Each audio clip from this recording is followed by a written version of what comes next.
샬롬 할렐루야. 욥기 15장 26절에서 35절이요.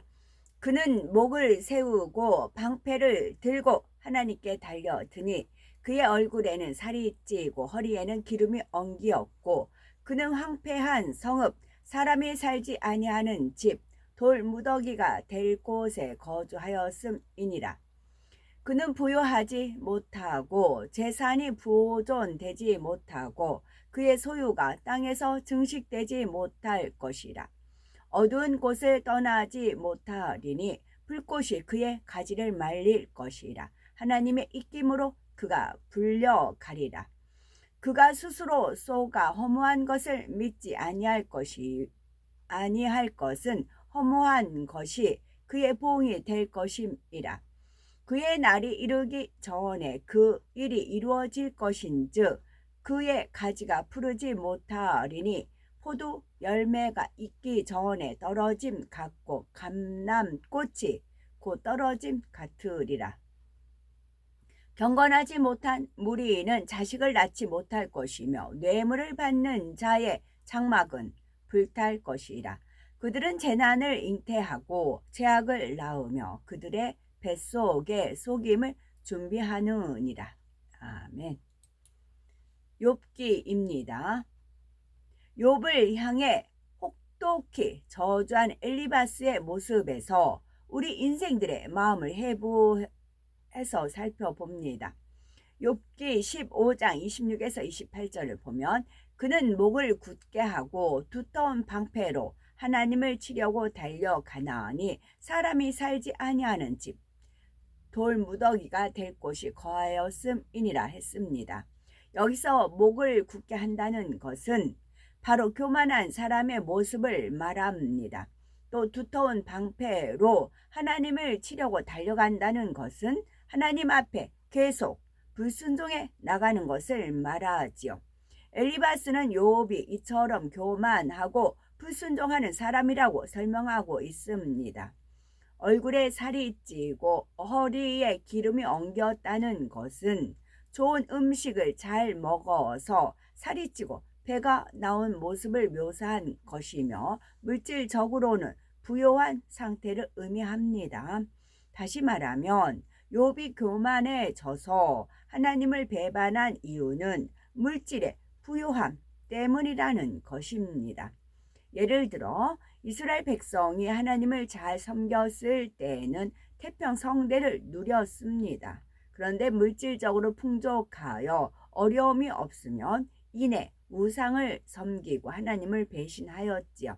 그러면 하나님께서 외면하시니 이웃 나라에서 침략당하고 포로로 잡혀가 종살이를 하는 운명이 되었지요.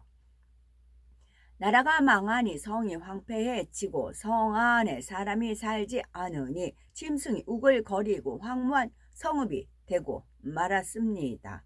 그러자 사람들은 정처 없이 떠돌아다니며 산 속에서 피난해 바위 틈에 살아가거나 산에서 농사를 짓기도 했습니다.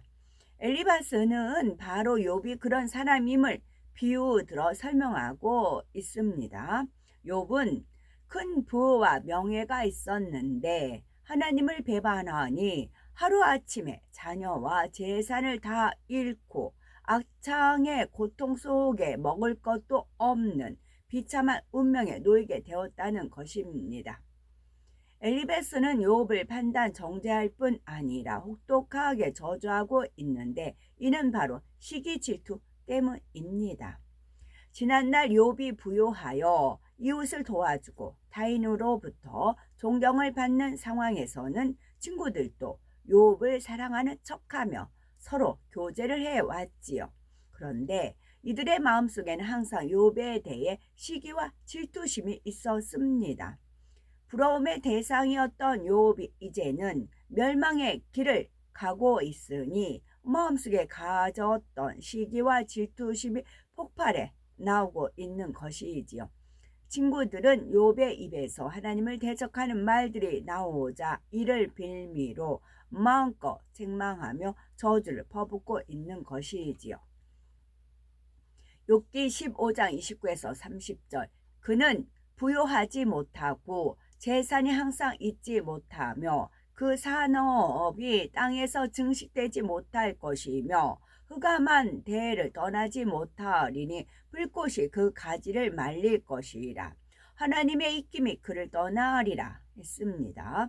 즉 욥이 옛날과 같이 다시는 부요해질 수 없으며 재물이 불어나지 않을 것이라는 말입니다. 흑암한 데를 떠나지 못한다는 것은 욥이 겪고 있는 엄청난 시험 환란에서 도저히 빠져나오지 못할 것을 말합니다. 그리고 불꽃이 가지를 태워 말린다는 것은 씨까지 말려 버린다는 뜻으로 조금도 남김없이 완전히 소망을 잃어버릴 것을 말합니다. 욥이 재앙 속에서 영영 헤어나지 못할 것이라는 의미이지 얼마나 큰 저주입니까? 그러면 하나님의 입김이 그에게 떠난다는 것은 어떤 의미일까요? 하나님께서는 무에서 유를 창조하시는 분으로서 말씀으로 천지 만물을 창조하셨습니다. 이러한 하나님의 능력은 광활한 우주와 천지 만물을 순간에 사라지게 하실 수도 있지요. 하물며 한낱 작은 피조물에 지나지 않는 욥을 향하여 하나님의 입김으로 후 하고 불어버리시면 그것으로 끝이 난다는 말입니다. 교만하여 목을 세우는 사람, 하나님께 불순종하고 대적하는 사람은 하나님께서 이처럼 불어버리신다는 것이지요. 이 말씀 자체는 옳지만 욥에게는 해당되지 않으며 단지 엘리바스가 욥을 저주하는 말임을 알아야 합니다. 욥기 15장 31절 그는 스스로 쏘가 허망한 것을 믿지 말 것은 허망한 것이 그의 보응이 될 것임이라. 이 말씀은 예수님 당시 바리새인이나 서기관, 대제사장들을 생각해 보면 이해하기가 쉽습니다. 그들은 하나님을 사랑하는 것처럼 말했고 율법을 지킨다 하였으며 자치 의인이었지요. 그런데 예수님께서는 그들을 향해 회칠한 무덤이며 외식하는 자들이라고 책망을 하셨지요. 그들은 구세주로 오신 예수님이 눈앞에 계신데도 알아보지 못하고 십자가에 못 박은 장본인들이었습니다.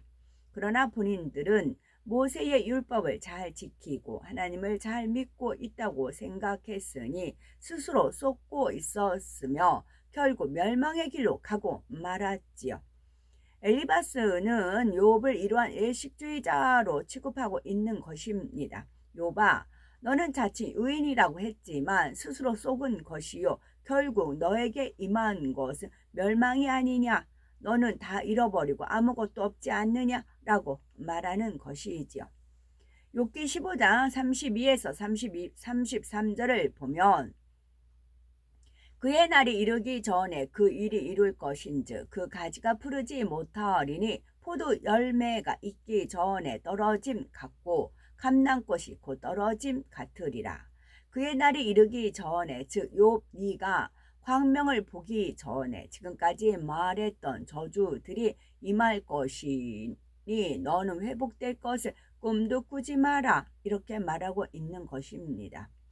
또한 나무는 가지가 싱싱하고 잎이 푸르러야 꽃도 피고 열매도 맺는 것인데 가지가 푸르기 전에 멸망이 임한다 했으니 한마디로 너는 끝장이다 이런 뜻이지요.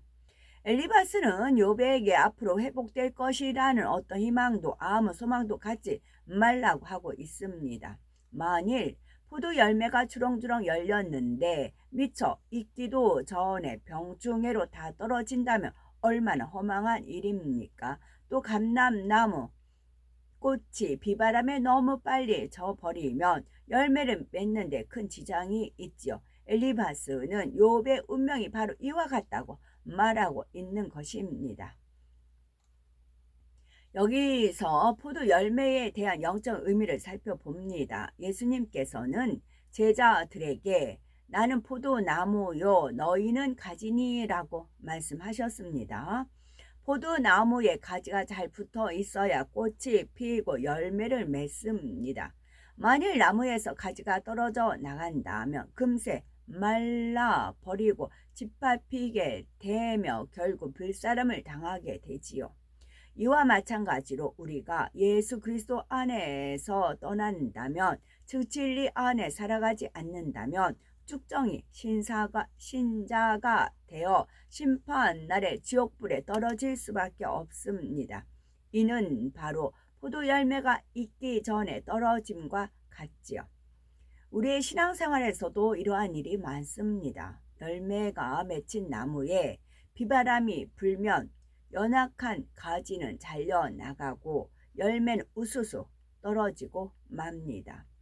이처럼 원수마귀 사단은 우리의 환경과 주변 사람들을 통해 시험을 가져다 주는데, 이때 믿음이 온전하지 않거나 진리 안에 온전히 서지 않은 성도들은 믿음을 잃고 주님을 떠나기도 하지요. 우리는 항상 깨어 말씀 안에 살아야 어떤 미혹이나 시험이라도 넉넉히 이길 수 있습니다. 욥기 15장 34절, 사곡한 무리는 결실이 없고 뇌물을 받는 자의 장막은 불탈 것이라 하였습니다. 엘리바스는 욥을 사곡한 사람, 즉 요사스럽고 마음과 행동이 바르지 못한 사람으로 비유하여 이런 사람에게는 아무런 결실이 없다고 합니다. 또 욥을 향해 뇌물을 받은 나쁜 사람이라고 말하는데 왜 이런 말을 하는 것일까요? 욥이 부유할 때 많은 사람들을 구제하였으며 연약한 이들에게 힘을 주고 덕과 사랑을 베풀었습니다. 그러다 보니 자연히 욥의 도움을 받았던 많은 사람들을 통해 여러 가지 선물이 들어왔지요. 욥의 친구들은 이처럼 사랑받고 칭송받는 욥을 시기 질투 속에 바라보았는데 당시에는 이를 드러내지 않았습니다. 그런데 이제 서로 변론하다 보니 예전에 은근히 시기하고 질투했던 마음이 드러난 것입니다. 그래서 욥이 은혜 가운데 받은 선물을 뇌물이라 표현하며 이런 사람의 장막은 불에 타 버릴 것이라고 저주하는 것이지요. 욥기 13장 35절, 그들은 악한 생각을 베고 불의를 낳으며 마음의 괴유를 예비한다 하였느니라 하였습니다. 구약 성경을 보면 이와 비슷한 말씀들이 많이 나오지요. 악인이 죄악을 해산하며 자네를 잉태하여 괴유를 낳았도다. 또는 의인의 생각은 공직하여도 악인의 도모는 게으리니라. 잠언 12장 5절 말씀이고요. 잠언 12장 20절은 악을 꾀하는 자의 마음에는 괴훌이 있고 화병을 논하는 자에게는 희락이 있느니라 말씀했지요. 엘리바스는 이러한 말씀들을 선진들을 통해 들어서 알고 있기 때문에 그대로 인용하여 욥에게 가르쳐 주고 있는 것입니다. 그들은 악한 생각을 베고 불의를 낳는다라는 말씀한 대로 사람은 대부분 머리로 불법을 생각하기 때문에 결국 악한 행동이 나옵니다. 탐욕이 있는 사람은 어떻게 부귀를 얻을까, 어떻게 다른 사람의 재산을 가로챌까 하는 생각을 먼저 하고 그 다음으로 이것을 마음에 심습니다. 이 마음이 요동하여 결국 악한 행동이 나오는 것이지요. 즉 탐심이 있기 때문에 생각을 통해 사단의 유혹을 받아들여서 결국 사기나 횡령, 도둑질 등 악한 행동이 나오게 되는 것이지요. 그러므로 창세기 6장 5절에 보면 하나님께서 홍수로 세상을 심판하시기 전에 사람의 죄악이 세상에 관영했고 그 마음의 생각의 모든 계획이 항상 악할 뿐이었다 말씀했습니다. 마음이 악함으로 생각까지도 악한 것입니다. 그러나 마음 자체에 악이 없으면 생각을 통해 사단이 역사할 수 없습니다. 마태복음 15장 18절, 입에서 나오는 것들은 마음에서 나오나니 말씀한 대로 악이 얼마나 강하게 주관하느냐에 따라 생각이나 행동이 좌우됩니다. 선이 많으면 매사를 선으로 생각하지만 마음에 감정과 미움 등의 악이 있으면 생각이 악으로 작용되며 언어나 행동이 비뚤어지는 것입니다. 엘리바스는 욥의 생각과 마음이 이처럼 악하기 때문에 큰 재앙과 멸망이 임했다 말하고 있는 거지요.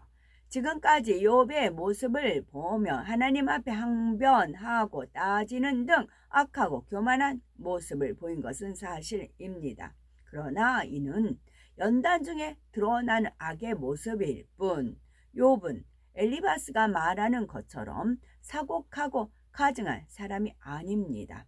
지금 욥의 친구들은 감정이 뒤틀리니 욥이 예전에 베풀었던 선행과 덕행까지도 나쁘게 취급하며 헐뜯는 것입니다. 하나님께서는 욥과 친구들의 대화 속에서 우리 인생들의 마음을 낱낱이 해부해 주고 계시는 거지요. 시기 질투가 있으면 다른 사람이 잘 되거나 사랑받을 때 마음이 불편합니다. 또 상대와 자신을 비교하여 낙심하기도 합니다. 그러나 영적인 사랑은 진리와 함께 기뻐하는 것이지요. 그러므로 우리는 욥기 말씀을 통해 내 자신의 마음을 들여다보고 발견하여 악의 근본까지 뿌리 뽑아 진리의 마음으로 변화되는 계기를 삼아야 되겠죠. 아멘.